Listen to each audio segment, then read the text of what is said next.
여보, 움직이지 마. 죽은 척 해야 살아. 제주 앞바다 차가운 파도 속에서 온몸이 부서진 채 떠있던 나는 남편의 떨리는 목소리를 들었습니다. 우리 부부를 이 바다에 밀어 떨어뜨린 건 바로 친딸 김유진과 사위 강민호였습니다. 하지만 더 끔찍한 건 추락이 아니었습니다. 25년간 가슴속에 묻혀있던 진실. 서희는 사고가 아니었어. 유진이가 밀었어. 그날 남편은 드디어 진실을 털어놓았습니다. 과연 이 부부는 살아남을 수 있을까요? 오늘의 사연 지금 바로 시작합니다. 아침 7시 부산 해운대 아파트 베란다에서 김수연은 화분에 물을 주고 있었습니다.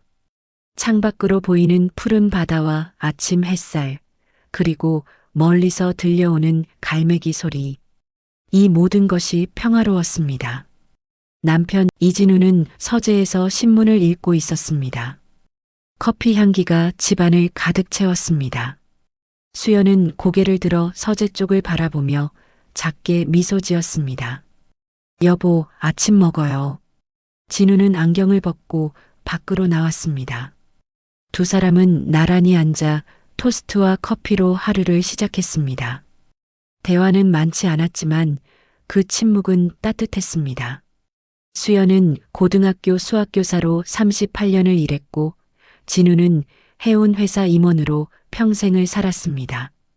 은퇴 후 이곳 해운대에 정착한 지 벌써 6년째였습니다. 작은 아파트, 작은 베란다 정원, 작은 행복. 그들에게는 그것으로 충분했습니다. 하지만 거실벽에 걸린 사진 한 장이 언제나 그들의 마음을 무겁게 했습니다. 장녀 서희의 대학교 졸업 사진, 환하게 웃고 있는 얼굴, 밝은 눈빛. 수연은 매일 아침 그 사진 앞에 꽃 한 송이를 놓았습니다. 서희야, 오늘도 잘 지내고 있지? 진우는 그 모습을 보며 고개를 돌렸습니다. 25년이 지났지만 여전히 아팠습니다. 서희는 23살에 세상을 떠났습니다. 경찰은 한강 다리에서의 추락사고라고 결론 지었지만 수연은 그 사고가 늘 이상하다고 느꼈습니다. 서희가 왜 그날 밤 혼자 다리에 갔는지, 왜 동생 유진은 아무 말도 하지 않았는지. 하지만 수연은 더 이상 파고들지 않았습니다. 이미 잃어버린 딸을 되돌릴 수 없었고 남은 딸마저 의심하고 싶지 않았습니다. 그날 오후 처녀 유진이 찾아왔습니다. 고급 수입차에서 내린 유진은 명품 핸드백을 들고 있었습니다. 엄마, 아빠, 안녕하세요. 밝은 목소리, 환한 미소. 수연은 반갑게 맞이했습니다. 유진아, 잘 왔다. 밥 먹었니? 네, 먹었어요. 그냥 잠깐 들렀어요. 유진은 거실로 들어와 소파에 앉았습니다. 진우는 묵묵히 차를 따라주었습니다. 유진은 서희의 사진을 잠깐 쳐다보고는 시선을 돌렸습니다. 수연은 그 순간을 놓치지 않았습니다. 유진의 눈빛에는 무언가 불편한 감정이 스쳐 지나갔습니다. 죄책감, 불안, 아니면 그냥 슬픔. 수연은 알 수 없었습니다. 엄마, 요즘 건강은 괜찮으세요? 응, 괜찮아. 내 아빠도 건강하시고. 그래도 이제 나이가 있으시니까 병원 정기검진 꼭 받으세요. 유진의 말투는 부드러웠지만 수연은 왠지 모를 불안함을 느꼈습니다. 마치 무언가를 준비하는 듯한 느낌. 유진은 1시간쯤 머물다가 자리에서 일어났습니다. 그럼 저 먼저 갈게요. 다음 주에 또 올게요. 그래, 조심히 가거라. 유진이 떠난 후 수연은 남편에게 물었습니다. 여보, 유진이가 요즘 좀 이상하지 않아요? 진우는 고개를 저었습니다. 무슨 소리야? 효녀딸인데. 하지만 진우의 목소리에는 확신이 없었습니다. 수연은 창밖을 바라보았습니다.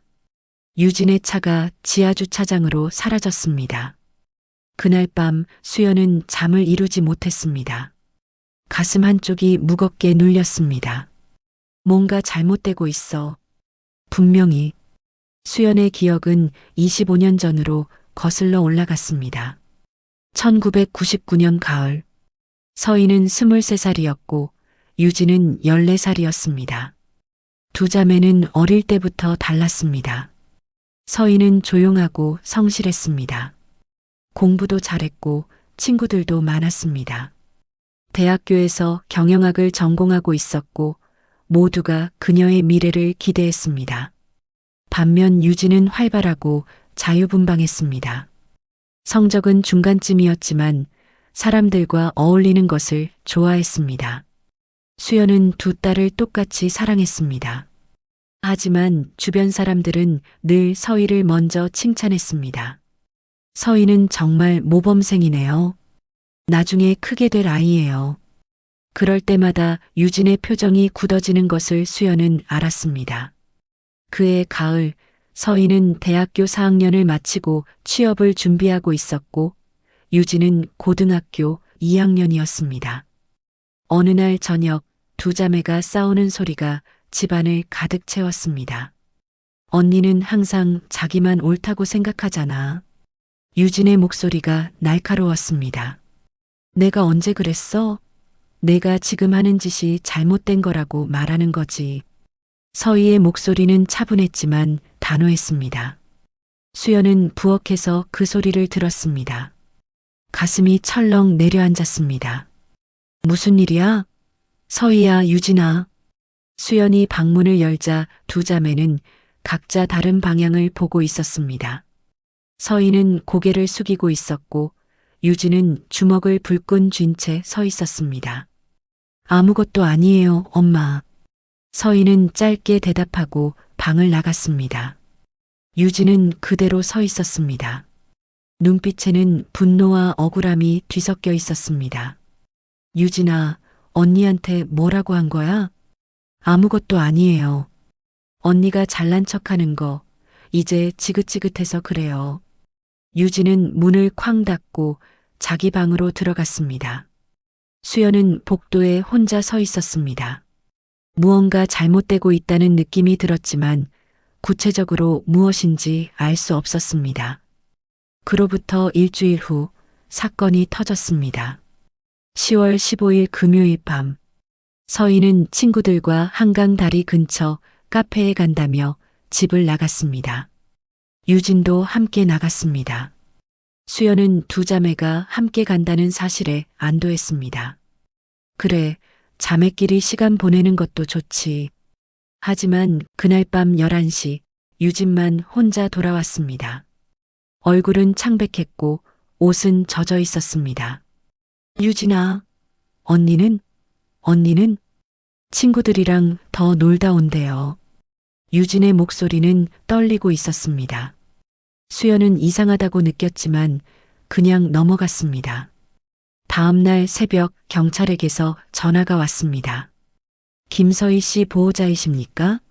지금 바로 병원으로 오셔야 합니다. 수연의 손에서 전화기가 떨어졌습니다. 심장이 멎는 것 같았습니다. 진우와 함께 병원으로 달려갔을 때 서희는 이미 차가운 시신이 되어 있었습니다. 경찰의 설명은 간단했습니다. 한강 다리에서 추락한 것으로 보입니다. 새벽 4시경 한강 순찰대가 발견했습니다. 사고사로 추정됩니다.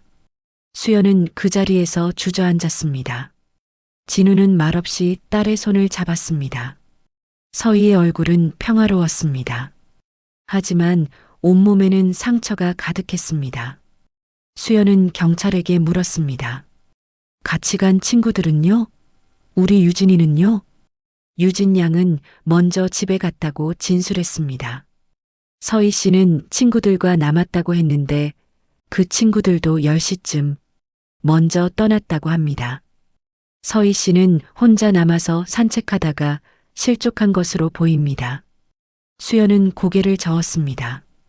우리 서희가 왜 혼자 다리에 남아요? 그 애는 그런 애가 아니에요. 하지만 경찰은 더 이상 조사하지 않았습니다. 명백한 사고였고 의심할 만한 증거도 없었습니다. 장례식장에서 유진은 눈물 한 방울 흘리지 않았습니다. 그저 멍하니 언니의 영정 사진을 바라보고만 있었습니다. 수연은 그 모습이 이상했습니다. 유진아, 울어도 돼. 언니 보고 싶으면 울어. 엄마, 전 괜찮아요. 언니는 이제 편해졌을 거예요. 유진의 목소리는 지나치게 침착했습니다. 수연은 그 순간 유진의 눈빛에서 무언가를 발견했습니다.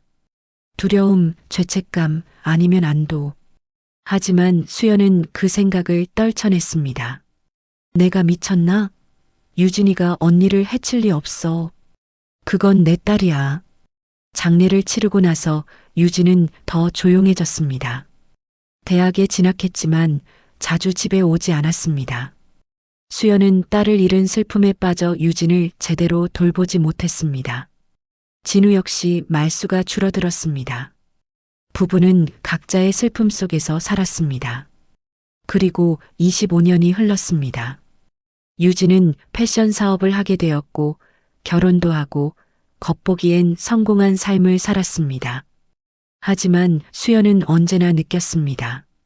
유진의 눈빛 속에 숨겨진 무언가를. 그날 밤 수연은 서희의 사진을 꺼내 들었습니다. 손가락으로 사진 속 딸의 얼굴을 쓰다듬었습니다.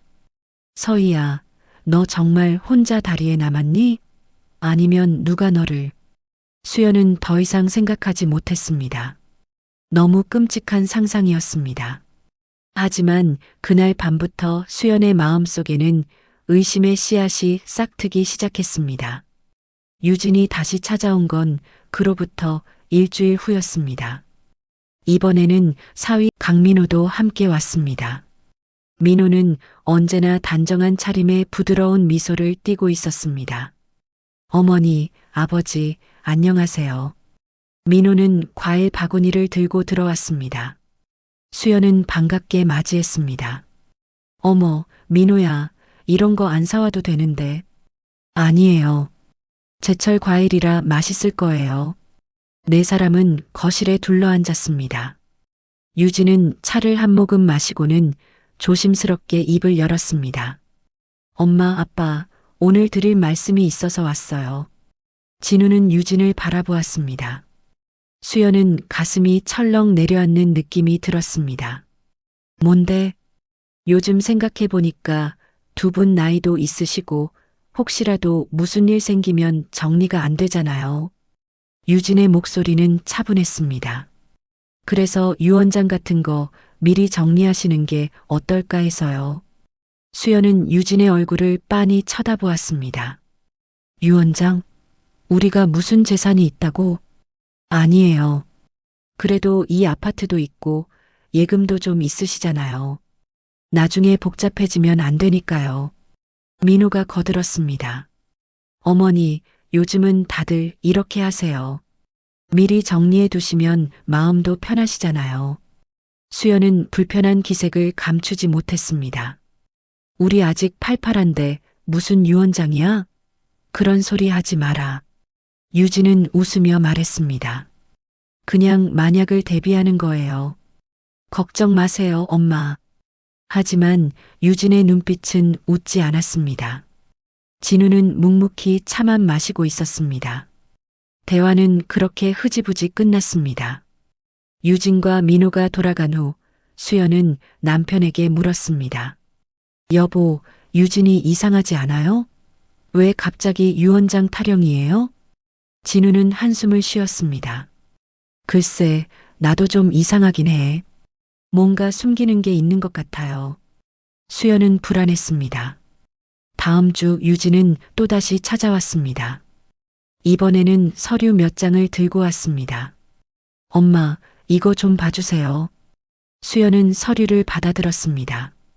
재산위임 동의서라고 적혀 있었습니다. 이게 뭐야? 엄마, 아빠 명의로 된 예금 계좌요. 제가 대신 관리해 드리려고요. 두 분 건강 안 좋아지시면 은행 가시기 힘들잖아요. 수연은 서류를 내려놓았습니다. 유진아, 우리 아직 건강해. 은행 가는 것쯤은 할 수 있어. 유진의 표정이 굳어졌습니다. 엄마, 지금 절 의심하시는 거예요? 의심이 아니라 이상하다는 거지. 왜 갑자기 이런 걸 하자고 하는지. 민호가 끼어들었습니다. 어머니, 오해하지 마세요. 유진이는 정말 두 분 걱정해서 그러는 거예요. 하지만 수연은 고개를 저었습니다. 우리가 판단할 일이야. 일단 생각 좀 해볼게. 유진은 더 이상 말하지 않았습니다. 서류를 집어들고 일어났습니다. 그럼 생각해 보세요. 천천히. 유진과 민호가 떠난 후 수연은 진우에게 말했습니다. 여보, 뭔가 이상해요. 분명히. 나도 그런 느낌이 들어. 유진이한테 무슨 일 생긴 거 아니에요? 돈 문제라도 있는 건가? 진우는 고개를 끄덕였습니다. 내가 알아볼게. 그날 오후 진우는 유진의 대학 동창에게 전화했습니다. 함께 사업을 했던 파트너였습니다. 유진이 요즘 어때요? 사업은 잘 되고 있나요? 전화 너머로 침묵이 흘렀습니다. 아버님, 유진이한테 안 들으셨어요? 뭘? 유진이가 작년에 사업 망했어요. 빚도 엄청 많고요. 진우의 손이 떨렸습니다. 얼마나? 제가 들은 바로는 7억 정도요. 사채도 쓴 것 같아요. 전화를 끊고 나서 진우는 한참 동안 말을 잃지 못했습니다. 수연은 남편의 표정을 보고 물었습니다. 무슨 일이에요? 유진이가 빚이 있대. 많이. 수연의 얼굴이 하얗게 변했습니다. 그래서 우리한테 그런 소리 한 거구나. 돈이 필요한 거야. 우리 재산이. 부부는 서로를 바라보았습니다. 두려움과 배신감이 뒤섞인 눈빛이었습니다. 수연은 서희의 사진을 보았습니다. 서희야, 내 동생이 우리한테 이럴 수 있니? 그날 밤 수연은 여동생 민정에게 전화했습니다. 언니, 무슨 일이야? 목소리가 떨려. 민정아, 유진이 말인데. 수연은 모든 것을 털어놓았습니다. 유언장, 위임장, 그리고 빚 이야기까지. 민정은 단호하게 말했습니다. 언니, 조심해. 유진이 이상해. 내가 볼 때 뭔가 꾸미고 있는 거야. 설마 우릴 해치진 않겠지? 언니, 돈 때문에 사람이 어떻게 변하는지 몰라. 절대 서류 같은 거 사인하지 마. 전화를 끊고 나서 수연은 잠을 이룰 수 없었습니다. 머릿속이 복잡했습니다. 유진은 아직 어린아이였습니다. 서희를 잃고 난 후 수연이 가진 유일한 딸이었습니다. 하지만 지금 유진은 무언가를 숨기고 있었습니다. 그리고 그 무언가는 분명 위험했습니다. 이틀 후 여동생 민정이 해운대 집으로 찾아왔습니다. 민정은 평소보다 심각한 표정이었습니다. 언니, 내가 알아봤어. 수연은 민정을 거실로 안내했습니다. 진우도 서재에서 나와 함께 앉았습니다. 뭘 알아봤는데? 민정은 가방에서 서류 몇 장을 꺼냈습니다. 유진이 사업체 등기부등본이야. 내 친구가 법무사 사무실에서 일하거든. 수연은 서류를 받아들었습니다. 하지만 복잡한 법률 용어들이 가득했습니다. 이게 무슨 뜻이야? 유진이 회사는 작년 11월에 부도났어. 채권자들이 줄줄이 소송 걸었고 재산 압류 신청도 들어온 상태야. 진우의 얼굴이 굳어졌습니다. 7억이라더니 더 많은 거 아니야? 민정은 고개를 끄덕였습니다. 정확히는 9억 가까이 될 거야. 은행 대출, 사채, 카드비까지 합치면. 수연은 손이 떨렸습니다. 그럼 유진이가 지금. 언니, 유진이는 지금 벼랑 끝에 서 있어. 2달 안에 돈을 갚지 못하면 사채업자들이 가만 안 둘 거야. 수연은 눈을 감았습니다. 머릿속이 복잡했습니다. 유진이 왜 그렇게 급하게 유언장과 위임장을 요구했는지 이제 분명해졌습니다. 그럼 우리 재산을. 그래, 노리고 있는 거야. 언니 아파트 시세가 4억 정도 되고 예금도 2억은 있잖아. 진우가 입을 열었습니다. 그래도 설마 우릴 해치진 않겠지? 그건 아니겠지. 민정은 심각한 표정으로 말했습니다. 형부, 사람이 절박해지면 어떻게 변하는지 몰라. 특히 사채업자들한테 쫓기는 상황이면. 방 안에 침묵이 흘렀습니다. 수연은 가슴이 답답했습니다. 그날 저녁 유진에게서 전화가 왔습니다.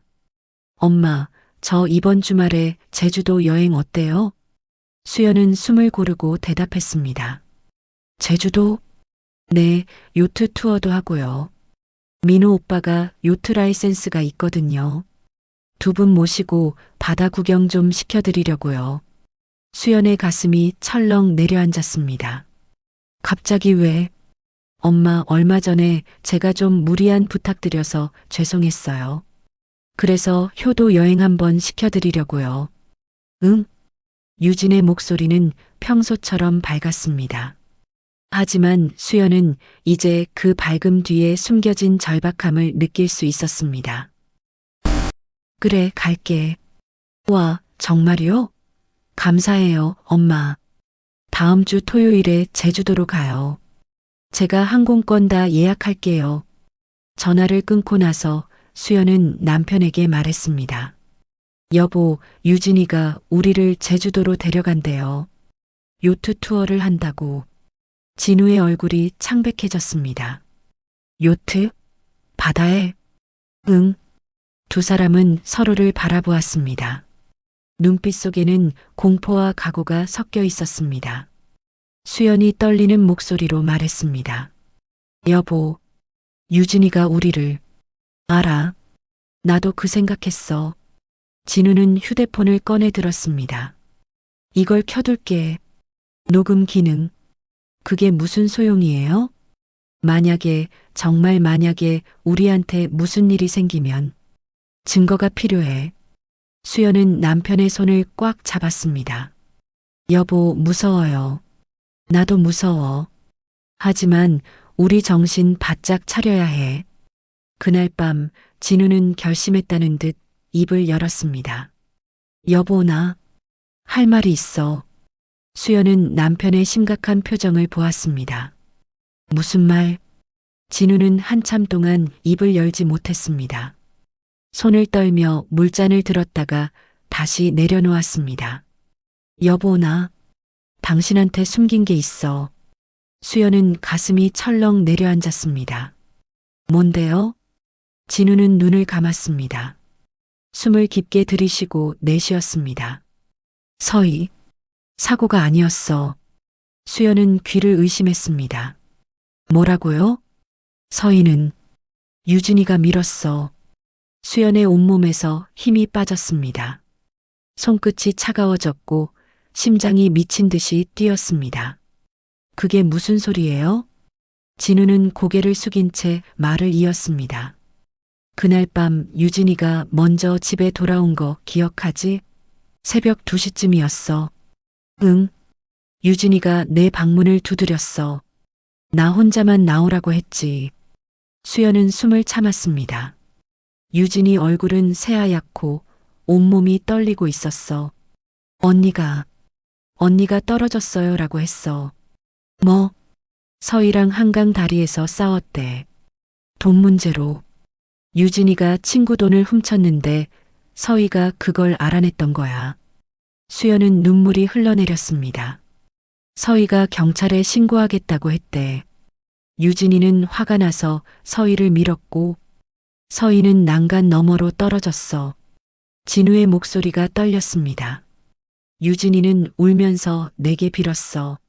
아빠, 저 어떡해요? 저 감옥 가요. 언니가 죽었어요.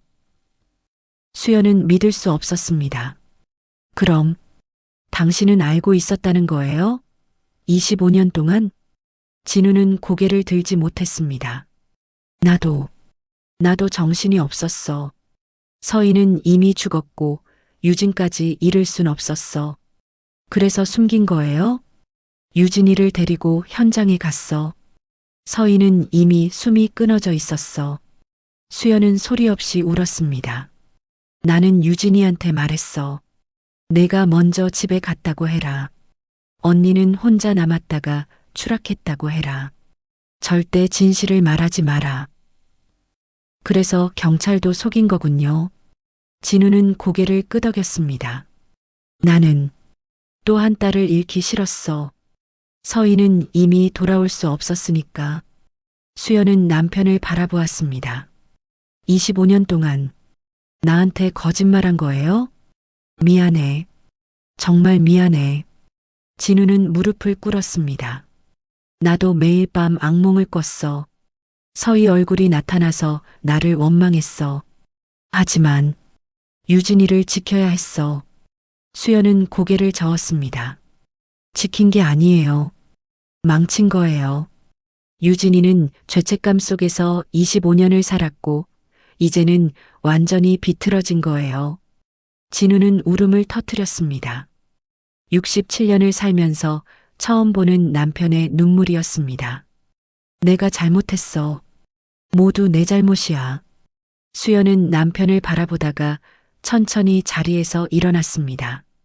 지금 중요한 건 그게 아니에요. 뭐? 유진이가 지금 무슨 생각을 하고 있는지 모르겠어요. 수연은 창밖을 바라보았습니다. 유진이는 우리 원망해요. 서희를 더 사랑했다고 자기만 희생시켰다고 생각하고 있어요. 진우는 고개를 들었습니다. 그리고 이제 비까지 졌어요. 절박한 상황이에요. 설마. 수연은 남편을 똑바로 쳐다보았습니다. 유진이는 우리를 없애려고 할 거예요. 그럴 리 없어. 아무리 그래도 25년 전에도 그랬잖아요. 언니를 밀었잖아요. 진우는 말문이 막혔습니다. 수연의 말이 맞았습니다. 토요일 아침 유진과 민호가 해운대 집으로 왔습니다. 엄마, 아빠 준비되셨어요? 유진은 밝게 웃었습니다. 수연은 가방을 들고 나왔습니다. 진우도 준비를 마쳤습니다. 두 사람은 어젯밤 거의 잠을 자지 못했습니다. 진우는 휴대폰의 녹음 기능을 다시 한번 확인했습니다. 이걸로 증거를 남겨야 해. 공항으로 가는 차 안은 조용했습니다. 유진은 계속 휴대폰을 보고 있었고 민호는 운전에 집중했습니다. 수연은 창밖을 바라보았습니다. 서희야, 엄마 지켜줘. 제발. 김해공항에서 제주공항까지는 1시간이 채 걸리지 않았습니다. 제주도에 도착하자 민호가 렌터카를 몰고 해안가로 향했습니다.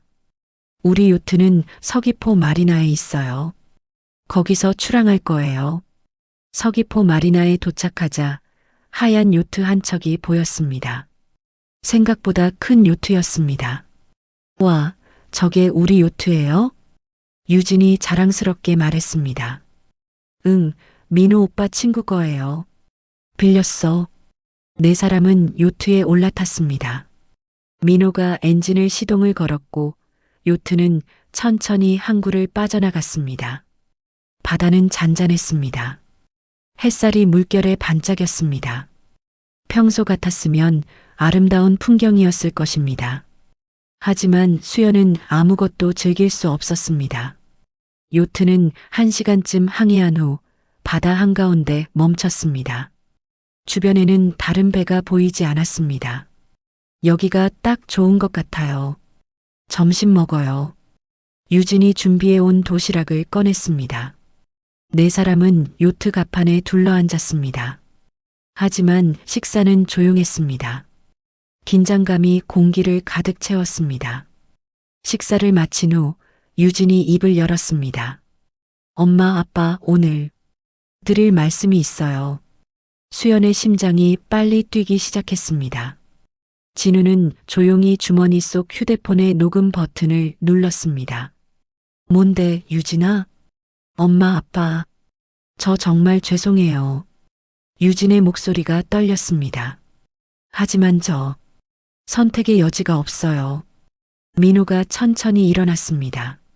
수연은 본능적으로 뒤로 물러났습니다. 유진아, 너 지금 뭐 하려는 거니? 엄마, 미안해요. 정말 미안해요. 유진의 눈에서 눈물이 흘렀습니다. 하지만 이대로는 못 살아요. 사채업자들이 다음 주면 저를 죽일 거예요. 그래서 우리를. 진우가 벌떡 일어났습니다. 유진아, 정신 차려. 민호가 진우를 밀쳤습니다. 아버님, 저항하지 마세요. 더 힘들어요. 수연은 눈물을 흘렸습니다. 유진아, 제발. 우리가 너한테 뭘 잘못했니? 유진은 고개를 돌렸습니다. 엄마는 항상 언니만 사랑했어요. 저는 투명 인간이었어요. 그게 무슨, 언니 사진만 보고 언니 생각만 하고, 저는요? 저는 엄마 눈에 보이기나 했어요? 유진의 목소리는 분노로 떨렸습니다. 유진아. 그리고 아빠. 유진은 진우를 바라보았습니다. 아빠는 25년 동안 저를 죄인으로 만들었어요. 매일 밤 악몽을 꾸게 했어요. 진우는 말문이 막혔습니다. 유진아, 너 언니를 정말 밀었구나. 수연의 목소리는 떨렸습니다. 유진은 잠시 침묵했습니다. 그리고 천천히 고개를 끄덕였습니다. 네, 제가 밀었어요. 수연은 무릎이 꺾이는 것을 느꼈습니다. 왜 그랬니? 언니가 저를 경찰에 신고하려고 했어요. 친구 돈 10만 원 빌린 것 때문에. 저는 갚으려고 했어요. 진짜로. 근데 언니는 안 믿었어요. 유진의 목소리에 억울함이 묻어났습니다. 한강 다리에서 싸웠어요. 언니가 저를 도둑이라고 했어요. 너는 항상 그래. 항상 문제만 일으켜라고 했어요. 그래서 밀었어? 저도 모르게. 그냥 화가 나서 밀었어요. 죽일 생각은 없었어요. 진짜로. 유진은 얼굴을 손으로 가렸습니다. 근데 언니가 난간에 부딪히고 그대로 떨어졌어요. 수연은 목 놓아 울었습니다. 아빠한테 말했을 때 아빠는 저를 감싸줬어요. 고마웠어요. 하지만 동시에 저는 평생 죄인이 됐어요.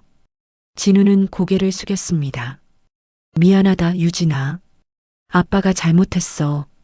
이제 와서 미안하다고요? 유진의 목소리가 날카로워졌습니다. 25년 동안 저는 지옥에서 살았어요. 언니 얼굴이 매일 밤 나타났어요. 저를 원망하면서. 민호가 유진의 어깨를 잡았습니다. 자기야, 이제 끝내자. 유진은 고개를 끄덕였습니다. 엄마, 아빠, 정말 미안해요. 하지만 저도 살아야 해요. 민호가 수연을 향해 다가왔습니다. 어머니, 죄송합니다. 안 돼. 진우가 민호를 막아섰습니다. 두 남자가 몸싸움을 벌였습니다.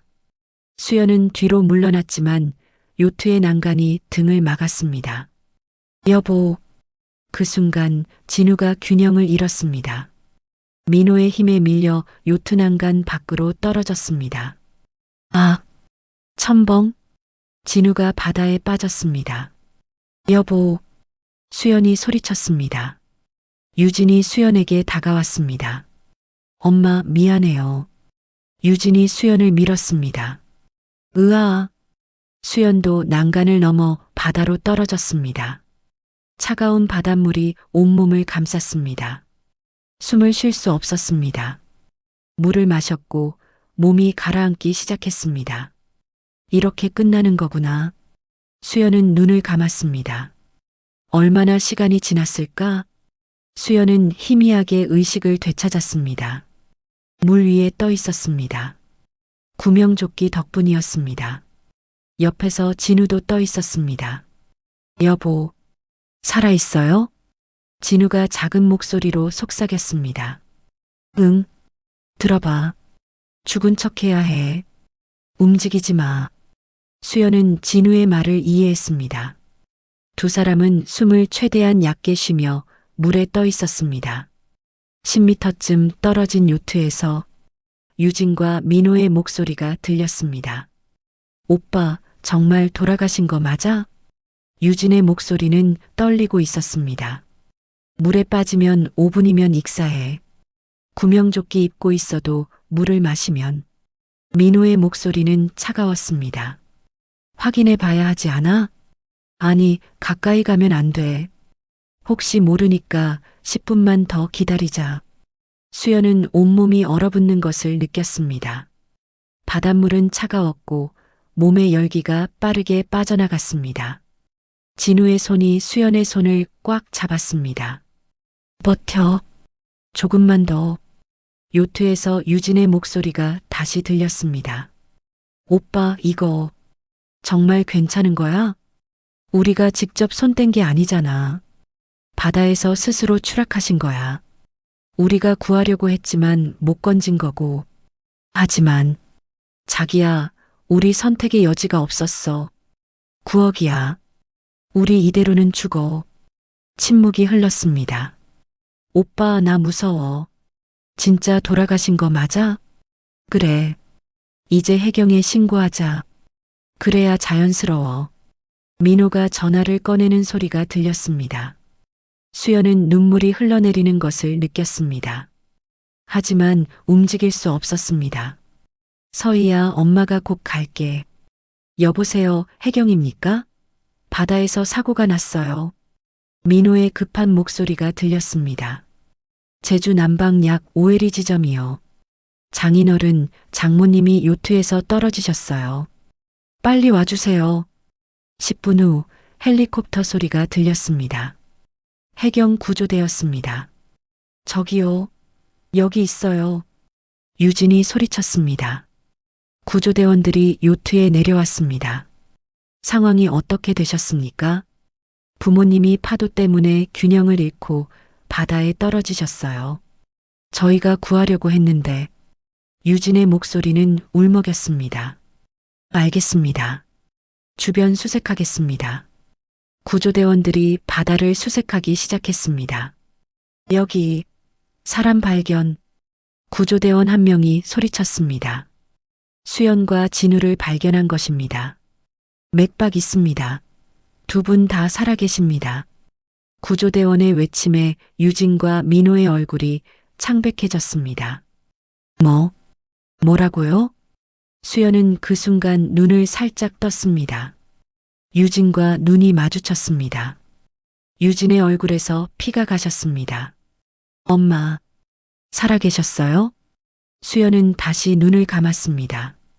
하지만 그 한순간의 눈빛으로 모든 것을 유진에게 전달했습니다. 우리 다 들었다. 내가 한 말 전부. 구조대원들이 수연과 진우를 요트로 끌어올렸습니다. 빨리 병원으로 이송합니다. 해경 헬기가 도착했습니다. 수연과 진우는 들것에 실려 헬기에 탑승했습니다. 유진과 민호도 함께 헬기에 탔습니다. 유진은 계속 수연을 바라보았습니다. 수연은 눈을 감고 있었지만 유진의 시선을 느낄 수 있었습니다. 엄마, 혹시? 수연이 눈을 떴을 때 천장이 보였습니다. 하얀 천장, 형광등, 그리고 소독약 냄새. 병원이었습니다. 온몸이 욱신거렸습니다. 팔에는 링거가 꽂혀 있었고 목에는 보호대가 채워져 있었습니다. 어머니, 깨어나셨어요? 낯선 여자의 목소리였습니다. 수연은 천천히 고개를 돌렸습니다. 30대로 보이는 간호사가 침대 옆에 서 있었습니다. 여기가 어디예요? 제주대학교 병원이에요. 해경 헬기로 응급 이송되셨어요. 수연은 기억을 되살렸습니다. 제주바다, 추락, 유진의 고백. 우리 남편은요? 옆 병실에 계세요. 의식도 돌아오셨고요. 수연은 안도의 한숨을 쉬었습니다. 어머니, 잠깐만 기다리세요. 의사 선생님 모셔올게요. 간호사가 나갔습니다. 수연은 창밖을 바라보았습니다. 제주도의 푸른 하늘이 보였습니다.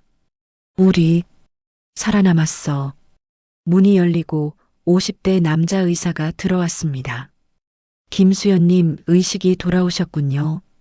제가 얼마나 누워 있었어요? 하루입니다. 저체온증이 심했어요. 바닷물도 많이 마시셨고요. 의사는 차트를 보며 설명했습니다. 하지만 큰 부상은 없습니다. 구명조끼를 입고 계셔서 다행이었어요. 감사합니다, 선생님. 의사가 나간 후 다시 간호사가 들어왔습니다. 하지만 이번에는 표정이 달랐습니다. 뭔가 심각하고 조심스러운 표정이었습니다. 간호사는 문을 닫고 수연에게 다가왔습니다. 어머니, 제가 드릴 말씀이 있어요. 뭔데요? 간호사는 목소리를 낮췄습니다. 어머니 따님, 유진 씨 말인데요. 수연의 심장이 빨리 뛰기 시작했습니다. 유진이가 어쨌어? 어제 병실에 오셨을 때 어머니가 의식 없으신 줄 알고 사위분이랑 얘기를 하셨어요. 무슨 얘기? 제가 우연히 문 밖에서 들었는데요. 이러다 깨어나면 어떡해? 라는 말을요. 수연은 숨을 죽였습니다. 그리고 사위분이 병원에서 무슨 짓을 해? 라고 하니까 유진 씨가 방법은 있어라고. 간호사는 불안한 표정으로 말을 이었습니다. 저는 이상하다고 생각했어요. 보통 가족이라면 깨어나시길 기도하잖아요. 그래서 수간호사님께 보고했고 수간호사님이 의사 선생님께 말씀드렸어요. 수연은 손을 떨었습니다. 유진이가 병원에서도 뭔가를 꾸미고 있구나. 그래서요? 의사 선생님과 경찰이 상의를 했어요. 경찰이요? 네. 요트 사고가 좀 이상하다고 해서 경찰이 조사 중이거든요. 바로 그때 문 노크 소리가 들렸습니다. 들어오세요. 문이 열리고 정장을 입은 남자가 들어왔습니다. 50대 정도 날카로운 눈빛을 가진 사람이었습니다. 김수연님, 저는 제주 서부경찰서 강력팀 박민수 형사입니다. 형사는 신분증을 보여주었습니다. 사고 조사 때문에 몇 가지 여쭤보려고요. 수연은 천천히 고개를 끄덕였습니다. 이제 진실을 말할 때야. 형사는 의자를 가져와 침대 옆에 앉았습니다. 편하게 말씀하세요. 당시 상황이 어땠나요? 수연은 숨을 깊게 들이쉬었습니다. 형사님, 제가 드릴 말씀이 있어요. 말씀하세요. 그건 사고가 아니었어요. 형사의 눈빛이 날카로워졌습니다. 자세히 말씀해 주시겠습니까? 수연은 모든 것을 털어놓기 시작했습니다. 25년 전 서희의 죽음, 유진이 언니를 밀었다는 사실, 남편이 그것을 숨겨왔다는 것, 최근 유진의 빚 문제, 유원장과 위임장 강요, 그리고 제주 바다에서의 일. 형사는 침묵 속에서 모든 말을 들었습니다. 노트에 메모를 하면서 그럼 유진 씨가 일부러 어머님을 바다로 밀었다는 말씀이시군요. 네. 그리고 바다에 빠진 후에 죽기를 기다렸고요. 네. 우리가 떠 있는 동안 유진이와 민호가 얘기하는 걸 다 들었어요. 증거가 있습니까? 수연은 눈을 감았습니다. 남편 휴대폰이요. 녹음 기능을 켜뒀어요. 유진이가 한 말이 다 녹음됐을 거예요. 형사의 눈빛이 반짝였습니다. 남편분 소지품은 보관 중입니다. 지금 바로 확인해 보겠습니다. 형사는 자리에서 일어났습니다. 김수연님, 잠시만 기다려 주세요. 30분쯤 지나서 형사가 다시 돌아왔습니다. 얼굴에는 긴장감이 가득했습니다. 확인했습니다. 녹음이 됐나요? 네, 모두 선명하게 녹음되어 있습니다. 형사는 휴대폰을 꺼내 들었습니다. 들어보시겠습니까? 수연은 고개를 저었습니다. 아니요. 다시 듣고 싶지 않아요. 이해합니다. 이 녹음 파일은 결정적인 증거가 될 것입니다. 형사는 의자에 다시 앉았습니다. 김수연님, 진술서를 작성하셔야 합니다. 그리고 남편분 진술도 필요하고요. 알겠습니다. 협조하겠어요. 한 가지 더 여쭤볼게요. 25년 전 서희 씨 사건에 대해서는 어떻게 하시겠습니까? 수연은 눈물을 흘렸습니다. 진실을 밝혀야죠. 우리 서희를 위해서. 남편분은 당시 범인 도피 방조죄에 해당할 수 있습니다. 알아요. 하지만 이제 더 이상 거짓말 속에 살 수 없어요. 형사는 고개를 끄덕였습니다. 알겠습니다. 재수사를 진행하겠습니다. 그날 저녁 형사는 유진과 민호를 소환했습니다. 병원 상담실에서 조사가 진행되었습니다. 수연은 병실에서 그 소식을 들었습니다. 간호사가 귀띔해 주었습니다. 어머니, 유진 씨가 지금 조사받고 있어요. 어떻게 되고 있나요? 처음에는 부인하셨대요. 하지만 녹음 파일을 들려주니까 얼굴이 새하얗게 변하셨대요. 수연은 가슴이 무거웠습니다. 딸을 감옥에 보내는 어머니. 하지만 이것이 옳은 일이었습니다. 다음 날 아침 형사가 다시 찾아왔습니다. 김수연님, 유진 씨가 자백했습니다. 모두요? 네. 25년 전 서희 씨 사건과 이번 살인 미수 사건 모두요. 수연은 눈을 감았습니다. 눈물이 흘러내렸습니다. 사위분도 공범으로 조사 중입니다. 살인 계획을 알고 있었고 방조했다는 혐의입니다. 유진이는 지금 어디에 있나요? 구치소에 수감 중입니다. 재판이 열릴 때까지 거기 있을 겁니다. 형사는 자리에서 일어났습니다. 힘드시겠지만 정의를 선택하신 겁니다. 형사가 나가고 수연은 혼자 남았습니다. 창밖으로 제주 바다가 보였습니다. 푸른 바다는 여전히 아름다웠습니다. 수연은 서희를 떠올렸습니다. 서희야, 이제 편히 쉬어도 돼. 엄마가 진실을 밝혔어. 2주가 지났습니다. 수연과 진우는 병원에서 퇴원했습니다. 몸의 상처는 천천히 아물고 있었지만 마음의 상처는 여전히 깊었습니다. 부산으로 돌아가는 비행기 안에서 두 사람은 말이 없었습니다. 진우가 먼저 입을 열었습니다. 여보, 미안해요. 이제 그만해요. 미안하다는 말. 하지만 우리 앞으로 어떻게 살지 생각해요. 진우는 고개를 끄덕였습니다. 부산에 도착해서 택시를 타고 해운대 집으로 왔습니다. 집은 그대로였습니다. 거실에는 여전히 서희의 사진이 걸려 있었습니다. 수연은 사진 앞에 섰습니다. 서희야, 엄마 돌아왔어. 이제 진실을 밝혔어. 진우도 옆에 섰습니다. 서희야, 아빠가 늦었어. 정말 미안해. 두 사람은 한참 동안 사진 앞에 서 있었습니다. 3개월이 지났습니다. 재판날이 되었습니다. 수연과 진우는 법정에 출석했습니다. 유진은 수갑을 찬 채 들어왔습니다.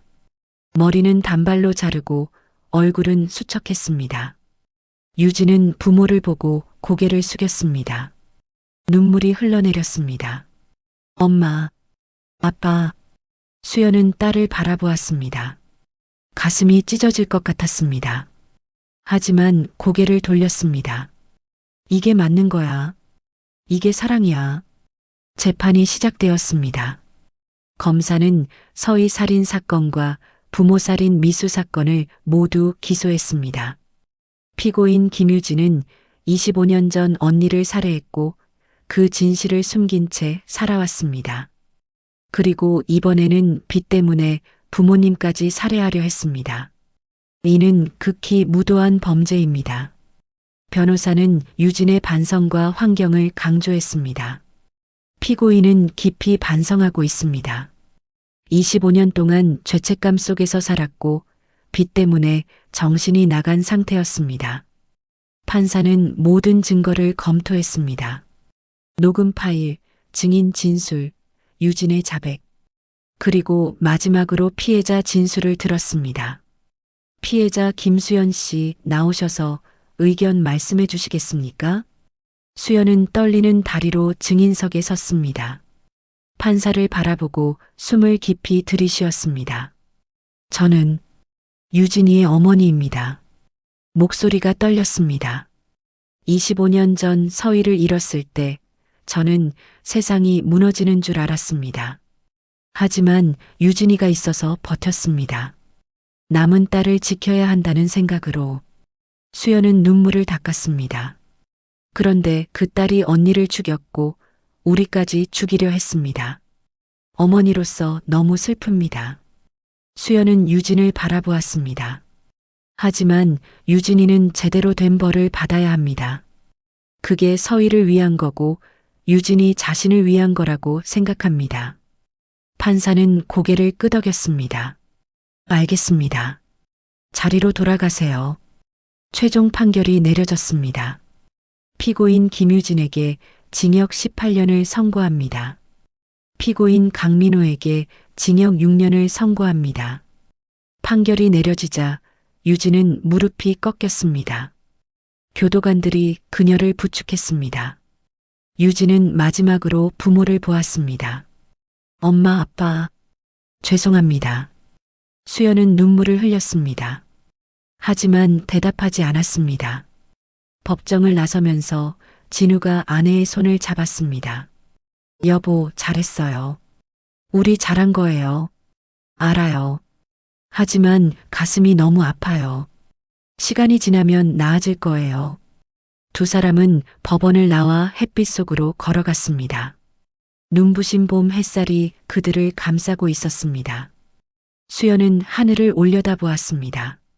서희야, 이제 편히 쉬어. 엄마가 약속 지켰어.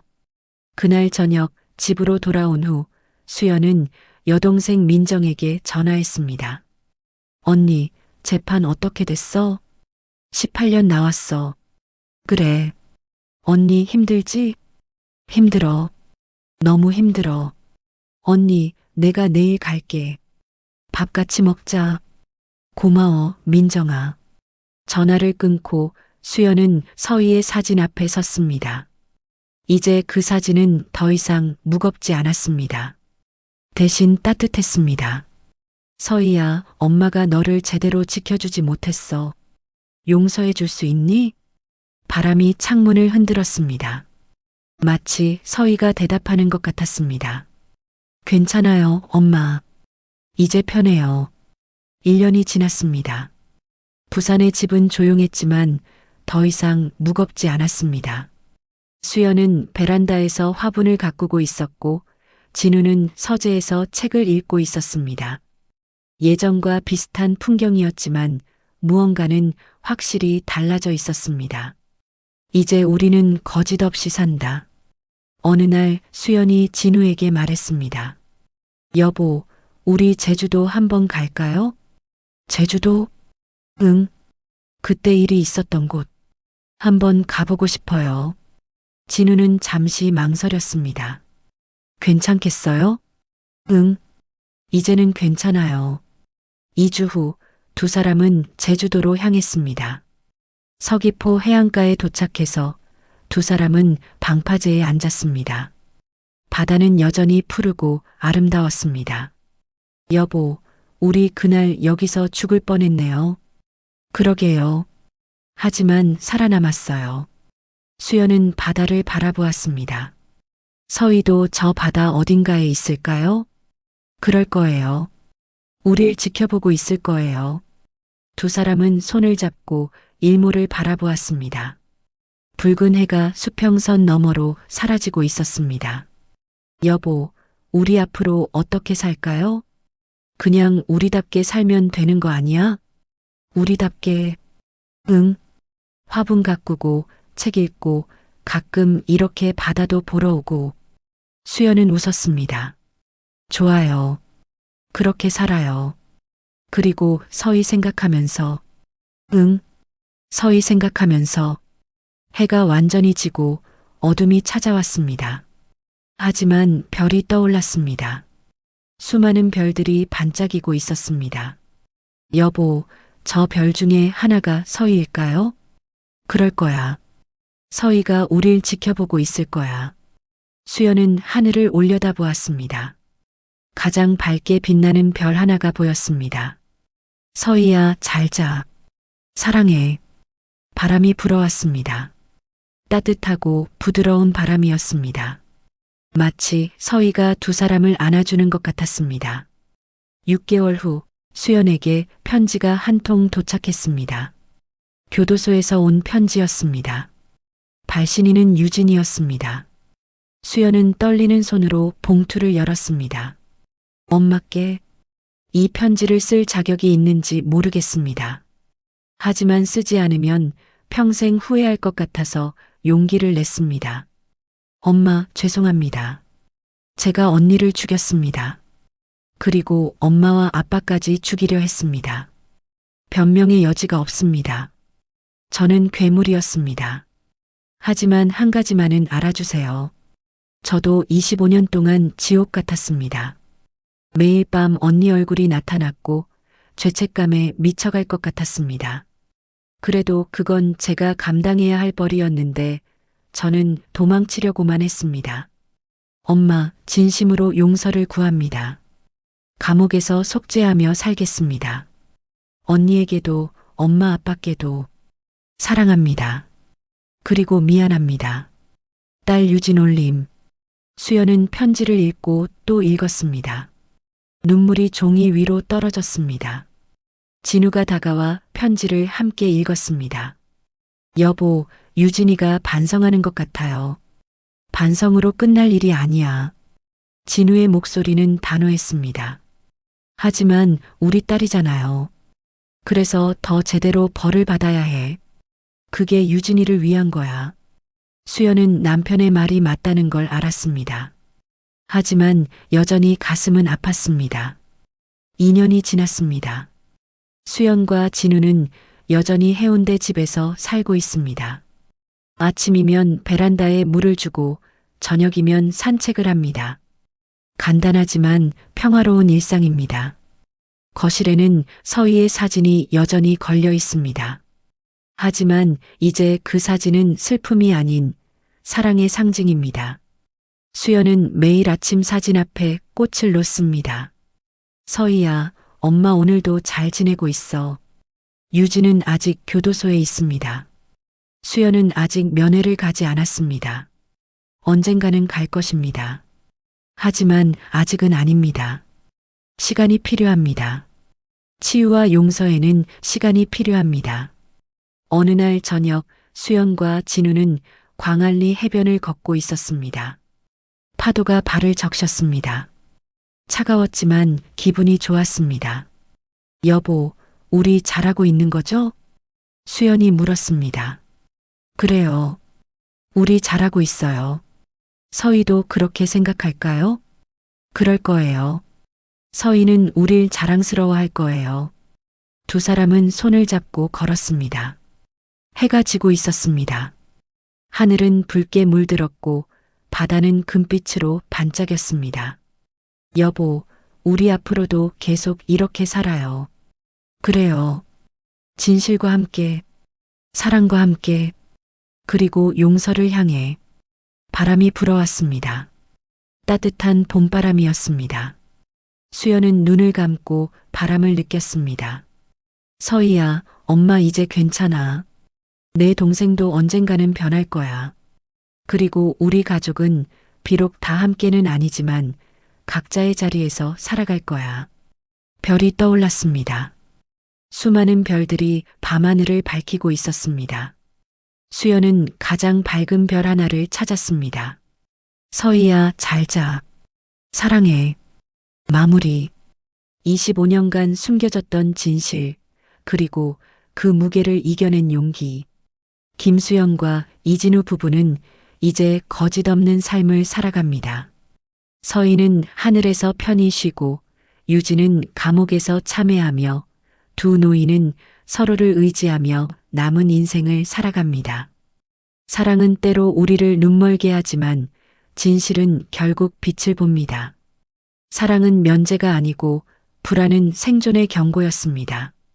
오늘의 이야기, 여러분 가슴에 어떻게 남으셨나요? 여러분이라면 어떤 선택을 하셨을까요? 진실을 밝힐 용기, 용서를 향한 여정. 이 모든 것이 우리 삶의 일부입니다. 이 이야기가 여러분에게 작은 울림이 되었다면 좋겠습니다. 감사합니다.